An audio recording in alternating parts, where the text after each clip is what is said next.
Hello दोस्तों, welcome to my channel. पिछले vlog में कहानी थी बनारस पहुंचने की।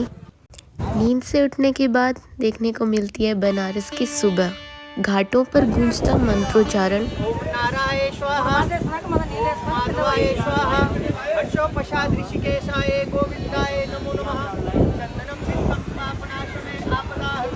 धूप अभी पूरी तरह उतरी नहीं थी और पशुपतिनाथ भोलेनाथ के बगल में ये प्यारा सा डॉगी आराम से सो रहा है। लोग अपने अपने कामों में लगे हैं, कोई आराम फरमा रहा है और कोई पैर छूकर दूसरों के आशीर्वाद ले रहा है।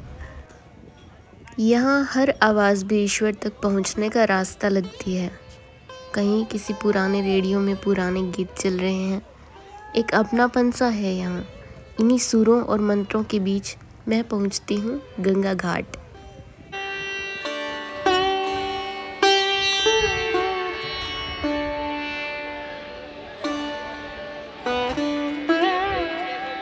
और ये रहा मेरा आज का लुक। ये सूट मैं स्पेशल बनारस के लिए खरीद के लाई थी, बनारस के रंग में रंगने के लिए।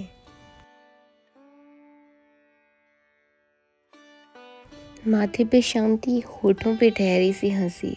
गंगा के किनारे आज और भी मैं खुद को सुंदर लग रही हूँ। और मैं ये झुमके पहन के आई हूँ, लेकिन गंगा जी की जो बहने की आवाज़ है ना, वो ऐसे लगता है कि उन्होंने भी झुमके पहने हुए हैं।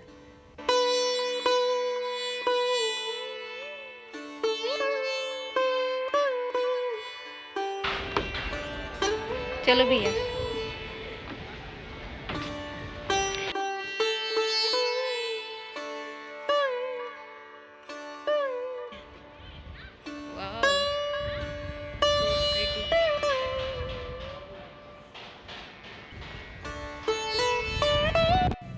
थोड़ी देर नदी के किनारे बैठी रही, लहरों को आते जाते देखा, कैमरे में कुछ पल कैद किए और कुछ यादें मन में ही रहने दी और मन में उमड़ते विचारों को अपनी डायरी में उतार दिया।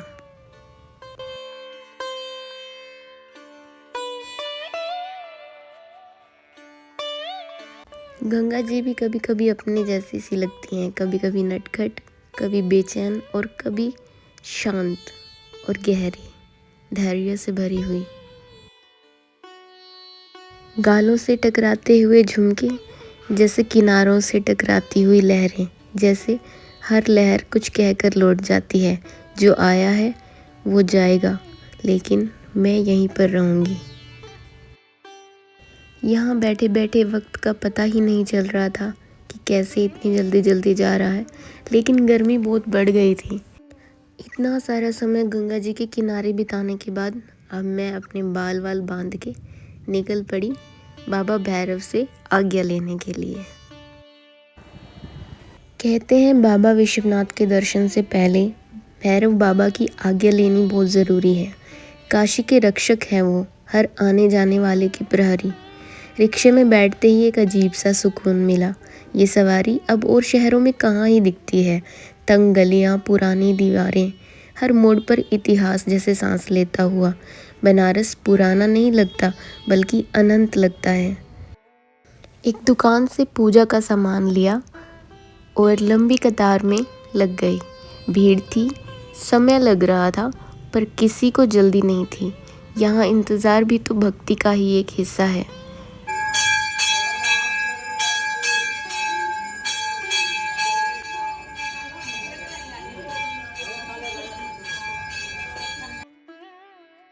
आखिर दर्शन हुए तो मन हल्का लगा। फिर सोचा 80 घाट भी चल पड़ती हूँ।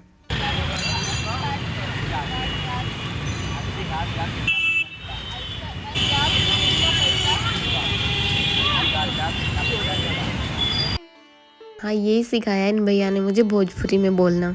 मशहूर आलू पूड़ी और समोसे खाए। खाने के बाद हल्की सी सुस्ती आ गई। धूप भी तेज़ थी तो दिन ढलने का इंतज़ार किया।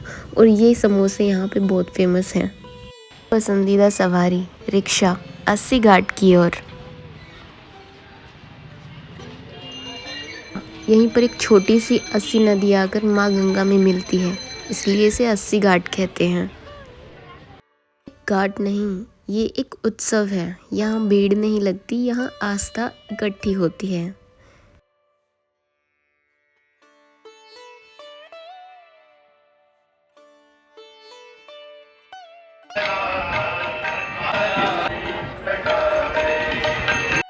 बनारस को और करीब से महसूस करने के लिए यहाँ 80 घाट की आरती में सम्मिलित होना बहुत ज़रूरी है।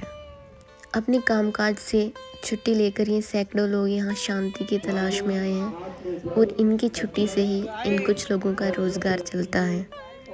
कोई चाय बेच रहा है तो कोई फूल, और कुछ फूल से बच्चे गुब्बारे बेच रहे हैं। एक बच्ची मुझे भी दिया और फूल थमा के चली गई और फिर मैं मना नहीं कर पाई।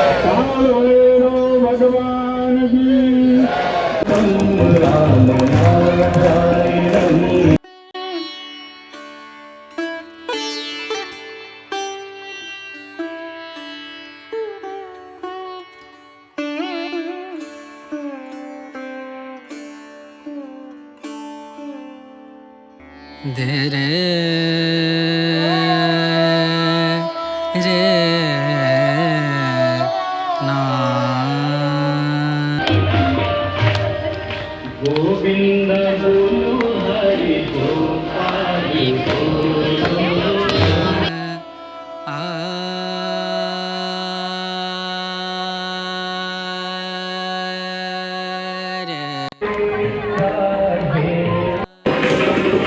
राधे कृष्ण राधे कृष्ण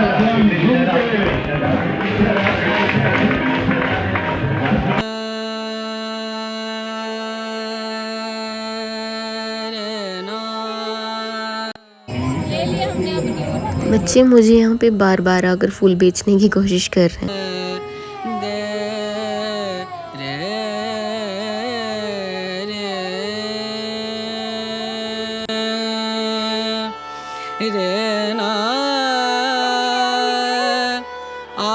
मैंने भी आरती की और फूल गंगा मैया में प्रवाहित कर दिए।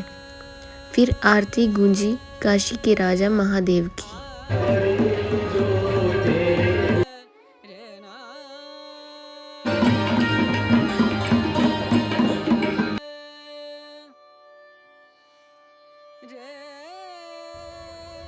यहाँ पर विदेशी भी पूरी श्रद्धा में डूबे दिखे, जैसे बनारस किसी एक भाषा का नहीं बल्कि सभी का है। वापस पहुँचते पहुँचते देर हो गई है, लेकिन फिर भी मेरा मन किया गंगा स्नान करने का। यहाँ की गलियों में अभी भी चमक धमक और रौनक लगी हुई है और मैं निकल पड़ी हूँ गंगा जी के घाट की तरफ। रास्ते के नज़ारे बिल्कुल नई दुनिया से हमें किसी प्राचीन नगरी में ले जाते हैं जैसे। ये सब देखते हुए मैं पहुंच गई हूँ गंगा जी के घाट और यहाँ पे मैं करने वाली हूँ स्नान। हिम्मत करके भगवान का नाम लेके मैं ठंडे पानी में उतर ही गई। फोटोग्राफर भैया ने तस्वीर के लिए ज़िद की। मैं मान तो गई पर समझ नहीं आया कैसे पोज करूँ। शायद यहाँ बस होना ही काफ़ी था मेरे लिए। नहाकर फिर मैं गलियों में लौट आई। यहाँ हर समय घंटियों, मंत्रों और भक्ति की ध्वनि गूंजती रहती है।